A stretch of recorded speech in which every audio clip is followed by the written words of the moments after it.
नमस्कार फ्रेंड्स, कैसे हैं आप सब। आशा करती हूँ सब बहुत अच्छे होंगे। मैं पूजा आपकी दोस्त वेलकम करती हूँ आपका आपके अपने चैनल अंकित वास्तु ज्ञान में।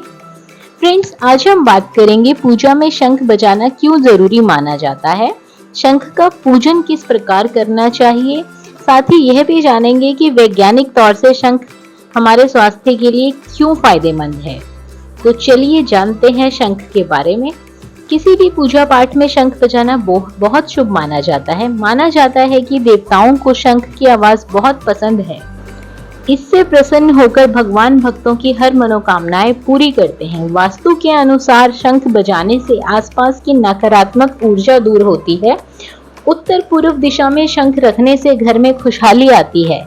पुराणों के अनुसार शंख समुद्र मंथन में से निकले 14 रत्नों में से एक है।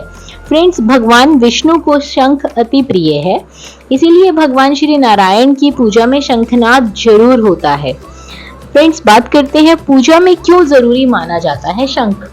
प्राचीन काल से ही हमारे ऋषि मुनि पूजा, साधना या यज्ञ में शंख का इस्तेमाल करते आ रहे हैं। शंख बजाने के बाद ही कोई भी पूजा सफल और संपूर्ण मानी जाती है। मान्यताओं के मुताबिक शंख बजाने से ईश्वर का आशीर्वाद मिलता है और मनोकामनाओं की पूर्ति होती है। फ्रेंड्स, आपको बता दें कि शंख से निकलने वाली ध्वनि सभी बाधाओं और दोष को दूर करती है। मान्यता है कि जिस घर में शंख होता है वहां पर माता लक्ष्मी की कृपा बरसती है। पूजा घर में दक्षिणावर्ती शंख रखना और बजाना अत्यंत शुभ माना जाता है। फ्रेंड्स, पूजा के दौरान सुबह और शाम रोजाना शंख बजाना चाहिए, ये अति फलदायक होता है। सुबह शाम शंख बजाने से घर में बुरी नजर से भी बचे रहते हैं। अब बात करते हैं शंख का पूजन क्यों जरूरी है। घर में नया शंख लाने के बाद सबसे पहले उसे किसी साफ बर्तन में रखकर उसे अच्छी तरह से जल से साफ कर लेना चाहिए। इसके बाद शंख को गाय के कच्चे दूध और गंगा जल से अभिषेक करना चाहिए। अब शंख को साफ कपड़े से पोंछकर चंदन, फूल और पुष्प आदि से धूप पूजन करें। भगवान विष्णु और माता लक्ष्मी से प्रार्थना करें और हाथ जोड़कर निवेदन करें कि वो इस शंख में निवास करें। शुभ फलों की प्राप्ति के लिए हर दिन इसी तरह शंख पूजा करने के बाद बजाना चाहिए। फ्रेंड्स, हिंदू मान्यता के अनुसार पूजा के दौरान जब भी कभी शंख बजाना हो तो पहले भगवान श्री हरि का ध्यान करना चाहिए। उसके बाद ही शंख को एक साथ 3 बार बजाना चाहिए। ऐसी मान्यता है कि पूजा आरंभ करने के पहले 3 बार शंख बजाने से वातावरण से सभी प्रकार की अशुद्धियां दूर होती हैं और नकारात्मक ऊर्जा खत्म होती है।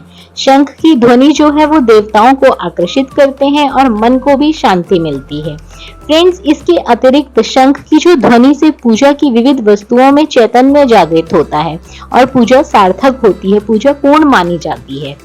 फ्रेंड्स, आपको बता दें कि शंख की ध्वनि जो है वो शुभता को दर्शाती है। हिंदू पूजा पद्धति में शंख बजाया जाता है। भगवान विष्णु जी के हाथों में भी आपने शंख देखा होगा, जिसका नाम पांचजन्य है। फ्रेंड्स, आपको बता दें ब्रह्मा वैवर्त पुराण में शंख के महत्व को बताते हुए कहा गया है कि शंख में जल रखने और इसे छिड़कने से वातावरण शुद्ध होता है। अर्थात शंख धार्मिक और वैज्ञानिक रूप से भी महत्वपूर्ण है।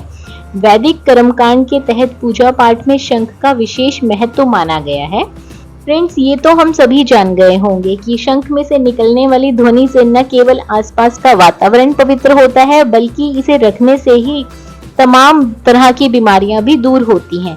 वास्तु और फेंग शुई के अनुसार यदि हम बात करें तो शंखनाद और शंख रखने से कई फायदे होते हैं। वास्तु शास्त्र के अनुसार शंख नियमित रूप से बजाना सेहत के लिए बहुत ही अच्छा माना जाता है। फिर चाहे आप छोटा सा शंख बजाएं या बड़ा शंख। मान्यता है कि शंख बजाने से हृदय संबंधी बीमारियां नहीं होती हैं। फ्रेंड्स, अब हम आपको ये भी बता दें कि शंख बजाना हर किसी के बस की बात नहीं होती। शंख हर कोई इंसान नहीं बजा सकता है। इसे बजाने के लिए एक अलग तरह का अनुभव चाहिए। फेंग शुई के मुताबिक शंख रखना बेहद शुभ होता है। ये कार्य क्षेत्र में सुख समृद्धि लेकर आता है और इसे रखने से ही व्यापार और व्यवसाय में वृद्धि होती है। शंख भगवान बुद्ध के पैरों में बने 8 शुभ चिन्हों में से भी एक है। फ्रेंड्स, आपको बता दें कि ये वैज्ञानिकों का भी मानना है कि शंख की आवाज से वातावरण में मौजूद कई तरह के जीवाणुओं, कीटाणुओं का नाश हो जाता है। कई शोध और इस तरीके के नतीजे मिले हैं जिनसे यह साबित हो चुका है कि जीवाणु कीटाणुओं का नाश होता है शंख बजाने से। फ्रेंड्स, यदि आपने अभी तक हमारे चैनल को सब्सक्राइब नहीं किया है तो चैनल को सब्सक्राइब कर दीजिए। वीडियो पसंद आई हो तो वीडियो को लाइक करें, ज़्यादा से ज़्यादा शेयर करें। अब बात करते हैं शंख को मंदिर में किस दिशा में और किस तरह रखना चाहिए। फ्रेंड्स, आप अपने घर के मंदिर में शंख को दाहिनी ओर रखें और इसे इस तरह से रखें कि इसका जो खुला हिस्सा है वो ऊपर की तरफ हो और चोंच आपकी ओर हो। ध्यान रहे कि शंख को बिना आसन के कभी नहीं रखना है। शंख के नीचे आप चावल का भरा कटोरा रख सकते हैं या शंख को कोई और आसन भी दे सकते हैं। फ्रेंड्स, ये भी ध्यान रखें कि दो शंखों को कभी भी एक साथ घर में ना रखें। यदि आपके पास एक शंख है और आप एक और शंख ले आते हैं या आपको कोई एक और शंख गिफ्ट कर देता है तो दोनों शंखों को मंदिर के अलग अलग हिस्सों पर रखें। एक शंख दाहिनी ओर रखें तो दूसरी शंख बाएं ओर रखो। दोनों के बीच में डिस्टेंस होना चाहिए।